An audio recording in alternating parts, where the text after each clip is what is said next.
Predčasne narodeným deťom a ich rodičom pomáha už 3. rok aj kampaň Kávička na malíčka. O téme sa porozprávame s Jarmilou Sestrienkovou, programovou manažérkou OZ Malíček. Dobré ráno, vítajte u nás. Šálkou kávy podporíte alebo podporíme predčasne narodené detičky. Aké má zdravie predčasniatok súvis s kávou? Aký má kofeín na toto účinok? Vôbec súvisí to nejako? Určite áno. Kofeín pomáha v tých prvých dňoch predčasniatkám začať ich život a vlastne nadýchnuť sa. Kofeín má úžasné účinky pre tieto práve predčasne narodené deti.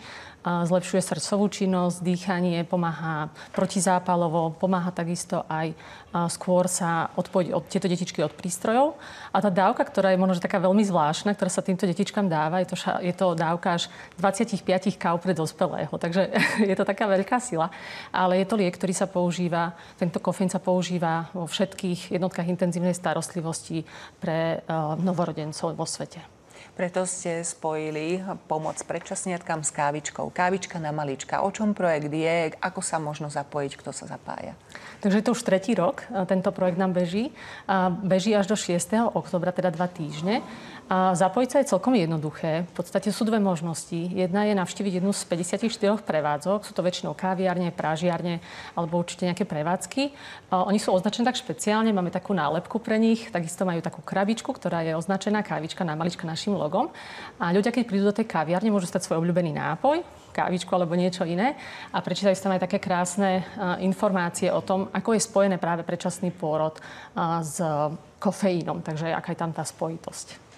A potom to funguje tak, že môžu prispieť priamo na účet, alebo lepšie je to vhodiť do krabičky? Presne, to je tá druhá možnosť, že ak ľudia nemajú cestu, alebo nie je teda rovno niekde pri nich tá kaviareň, tá prevádzka, tak je možno poslať to na účet verejnej zbierky. A celý tento výťažok bude použiť následne na nákup dýchacích prístrojov pre predčasne narodené deti na neonatológie na Slovensku. Aká je na Slovensku situácia? Pretože dnes už sme v 21. storočí. Zachraňujeme detičky, ktoré by predtým možné nebolo zachrániť. Koľko detí sa takto narodí predčasne? Aká je ich perspektíva? Na Slovensku je to jedno z 13 detí, ktoré sa narodí predčasne. Stále je to vyše 4 000 detí ročne, čo je teda stále obrovské množstvo. Môže porovnať takým svetom, je to jedno z 10 detí, takže na Slovensku máme trošku lepšiu situáciu, čo sa veľmi tešíme. A perspektíva je rôzna. V podstate tie detičky majú rôzne následky, alebo môžu byť aj úplne zdravé. Je dôležité to sledovať, kontrolovať. Detičky chodia po rôznych ambulanciách po predčasnom pôrode, aby sa práve všetky takéto problémy možno že čoskoro zachytili a riešili čím skôr, aby tie následky boli minimálne. Sú aj rôzne stupne predčasného príchodu na svet, kedy si sa tak ľudovo hovorilo, že lepšie, keď sa to bábätko narodí v 7. mesiaci ako potom v 8. Sú rôzne stupne. Ako vieme, tehotenstvo trvá 40 týždňov. Predčasný pôrod sa ráta do obdobia do ukončeného 37. týždňa tehotenstva. A potom vlastne sa pozerá na tú zrelosť toho bábätka. Takže závisí od toho, kedy sa narodí. Ak je to pred 28. týždňom tehotenstva, tak vtedy je to narodené dieťa extrémne nezrelé.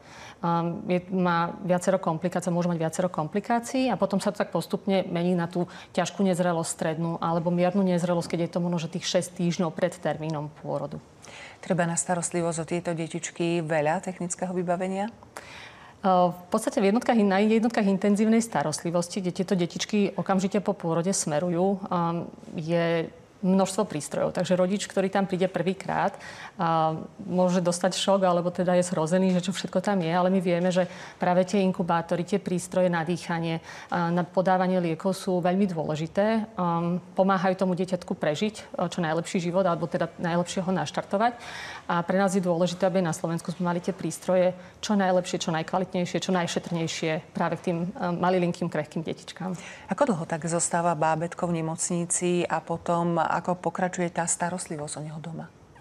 Dieťa zostáva v závislosti práve od tých dôsledkov predčasného pôrodu v nemocnici. Niekedy sú to týždne, niekedy hovoríme o mesiacoch. To znamená, že stáva sa aj 3, 4, 5 mesiacov, že dieťa je hospitalizované v nemocnici. Potom, keď prechádza domov, tá situácia je zasa úplne iná, ako keby sme mali zdravého novorodenca. Nezíde sa celá rodina, nezídu sa všetci príbuzní a priatelia obzerať, aké krásne dieťatko máme, ale to dieťa je krehké, môže mať zdravotné komplikácie a preto je dôležité, aby sa dbalo na hygienu a zdravie práve tých ľudí okolo neho, ktorí sa pohybujú a ktorí sa nachádzajú. Táto situácia je určite aj pre rodičov náročná, aj psychicky, keď sa im narodí predčasniatko, ale potom aj finančne, aj to technické zabezpečenie. Ako pomáha napríklad Malíček? Tak Malíček má také ako keby 3 piliere pomoci. Ten prvý je práve tá pomoc rodičom a začína to takou nejakou laickou podporou alebo psychologickou podporou, ktorú poskytujeme zdarma všetkým rodinám, ktoré sa nám ozvú, majú predčasne narodené alebo rizikové dieťatko. Takisto poskytujeme brožúrky alebo nejaké publikácie, máme časopis, ktorý zdarma distribuujeme do nemocníc, aby dostali rodičia tie najlepšie informácie hneď na začiatku, tie správne informácie. Potom druhý taký pilier je práve tá pomoc materiálna nemocniciam, keď sa snažíme zabezpečovať veci, ako sú klokankovacie kreslá, profesionálne odsavačky materského mlieka, tie je také vo vyššej úrovni, aby tí rodičia boli tiež spokojní, keď už sú na tých oddeleniach. A tretia pomoc je práve taká osvetová činnosť, aby ľudia teda vedeli, že čo znamená predčasný pôrod, koho možno, že môžu kontaktovať, za kým je treba ísť a tak ďalej, ak sa teda takáto vec stane a dieťa sa narodí predčasne. Už len to, že je odlúčené od rodiča, od mamy v tých prvých dňoch, týždňoch, ktoré sú nesmierne dôležité, mení to nejako vzťah rodiča s dieťaťom? Je to veľmi taká špecifická téma, jej sa veľmi intenzívne venujeme. Momentálne je to aj téma pre náš časopis, pretože to odlúčenie spôsobuje rôzne následky. V podstate tým, že mamina je odlúčená, alebo teda rodičia sú odlúčení od dieťaťa, tak sa mama ako keby nenaladí na to dieťa hneď od začiatku. Môžu sa stať, že dostáva sa do stresu, má rôzne úzkosti, nevie sa nejakým spôsobom naladiť na to dieťa. A to dieťa takisto je vlastne ako keby odlúčené a môže sa prejavovať tým, že je viacej plačlivé, ťažko je ho ukľudniť, upokojiť. A toto je vlastne taká téma pre nás veľmi dôležitá, ako to možno, že čo najlepšie zvládnuť. Ale vieme, že zvládnuť sa to dá. Je tam veľmi dôležité to, aby maminka s tým dieťaťom alebo rodičia s tým dieťaťom boli v kontakte koža na kožu čo najčastejšie. Takže hneď ako sa to dá.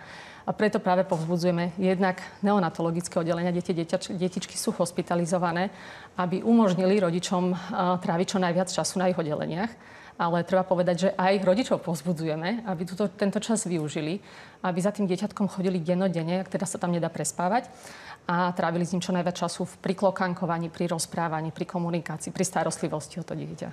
Na záver ešte pripomenieme, dokedy takto môžeme podporiť? Takže môže sa táto kampaň podporiť, tento 3. ročník Kávičky na Malíčka až do 6. októbra, teda do budúcej nedele. Veľmi pekne vám ďakujeme za návštevu štúdiu Ranných správ. Hovorili sme s Jarmilou Sestrienkovou. Ďakujeme. Ja ďakujem veľmi pekne.